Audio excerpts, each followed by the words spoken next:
à tous, bonjour. Bonjour. Aujourd'hui, on se retrouve en compagnie de Gaël qui a gentiment accepté de répondre à notre question concernant le jeu Hitster.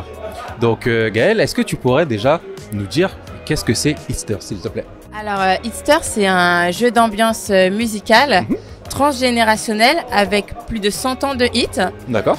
Donc du coup, le but du jeu, c'est de faire une frise chronologique musicale. D'accord. Et la première équipe arrivée à avoir disposé 10 cartes et donc avoir terminé sa timeline remporte la partie. D'accord. De ce qu'on a vu, on va montrer des images parce que franchement, c'était agréable à regarder. On participe au jeu même si on n'est pas dans la partie. Donc franchement, ça, c'est vraiment sympa. On peut aussi s'ambiancer avec les musiques et en découvrir aussi.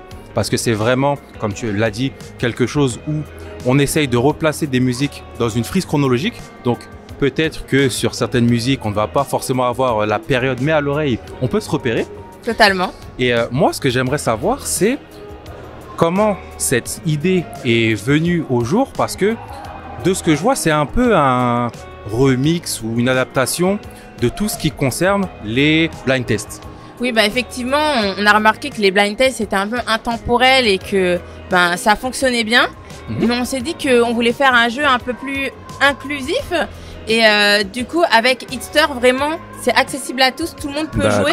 Parce que quand la musique est diffusée, il suffit de dire si c'est avant, si la carte disposée est 1990, il faudra dire si c'est avant ou après 1990. Donc, il n'y a pas la nécessité de connaître exactement le nom de l'artiste, le titre de la chanson. Donc, ça fait que tout le monde peut y jouer. Et avec les 100 ans de hit, du coup, ça touche toutes les générations. D'accord. Ce qui est intéressant par rapport à ça, justement, c'est que, comme tu l'as expliqué, on n'est pas forcément obligé de connaître précisément la période ou en tout cas la date à laquelle la musique a été disponible, mise en disposition. Mais dans le jeu, il y a aussi une règle qui permet, si on arrive à avoir le nom de l'artiste et le titre de la musique par exemple, de gagner en plus des points. Et moi, je trouve ça très intéressant parce que on permet de pouvoir rendre ce jeu accessible à tout le monde. Mais en plus, on récompense ceux qui auraient plus d'informations. Et ça, je trouve que c'est vraiment une bonne idée. C'est vrai qu'on a voulu du coup un peu pimenter la partie avec le concept de jetons. Et c'est vrai que du coup, il y a différentes possibilités avec ces jetons Hitster. Par exemple, si vous connaissez pas la musique qui passe, avec un jeton, c'est Joker, vous pouvez passer à la musique suivante. D'accord. Si vous avez 3 jetons, vous pouvez carrément acheter une carte. D'accord. Et sinon, vous pouvez aussi voler la carte de l'équipe adverse. Tout simplement, si vous pensez qu'ils se sont trompés au niveau de leur frise chronologique quand la musique passe, pour vous, c'est sûr, ah non, pour moi, cette chanson, elle est après 2000. Et vous posez votre jeton, vous dites Hitster.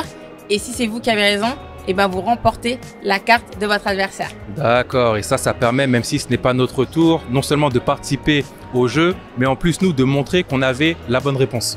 Donc franchement, c'est intéressant comme concept. Et ce que j'aimerais aussi rajouter, c'est que personnellement, j'ai pu assister à des parties. Je tiens à dire qu'il y a des personnes qui sont extrêmement calées. Et pas forcément des adultes. Il y a des personnes qui arrivent à remonter sur des titres. Même moi, je n'aurais pas les références. Donc ça permet aussi, non seulement d'en apprendre, mais également de plonger dans ce monde musical qui est sur énormément d'années, vraiment. Non mais totalement. Et c'est vrai que du coup, toujours au niveau des jetons, on peut également en gagner. Et pour les gagner, il suffit de donner le titre de la chanson et le nom de l'artiste. Maintenant, chaque équipe ne peut pas avoir plus de 5 jetons en main. D'accord. Et c'est vrai que du coup, ça permet de dynamiser la partie.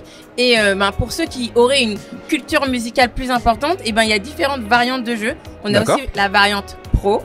Donc là, il faut vraiment deviner le titre de la chanson, le nom de l'artiste et savoir disposer avant ou après au niveau de la timeline. D'accord. Et là, vous avez carrément la version expert où il faut le nom de l'artiste, le titre de la chanson et l'année. D'accord. Plus bien disposer la carte au niveau de la musique sur la timeline. D'accord. C'est très intéressant justement de pouvoir jouer au jeu avec différents niveaux de difficulté. Parce que comme je le disais au début, ça permet vraiment de pousser les limites de nos connaissances par rapport au domaine musical.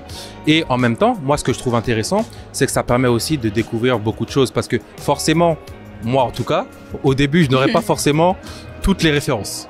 Mais avec le temps, à force de jouer, on peut aussi s'habituer et découvrir en même temps des titres. Bah, c'est vrai que finalement, ça permet aussi d'enrichir sa propre culture musicale. Totalement. Tout à fait. Et on a pu le voir, on montrera encore des images des personnes qui s'ambiançaient sur des titres que pourtant les personnes ne connaissaient pas. Donc c'est vraiment un concept très intéressant. C'est agréable à jouer.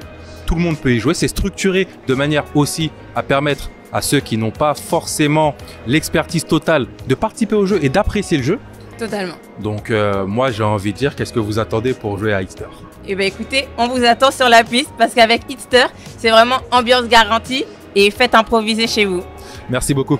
Merci à vous. Merci.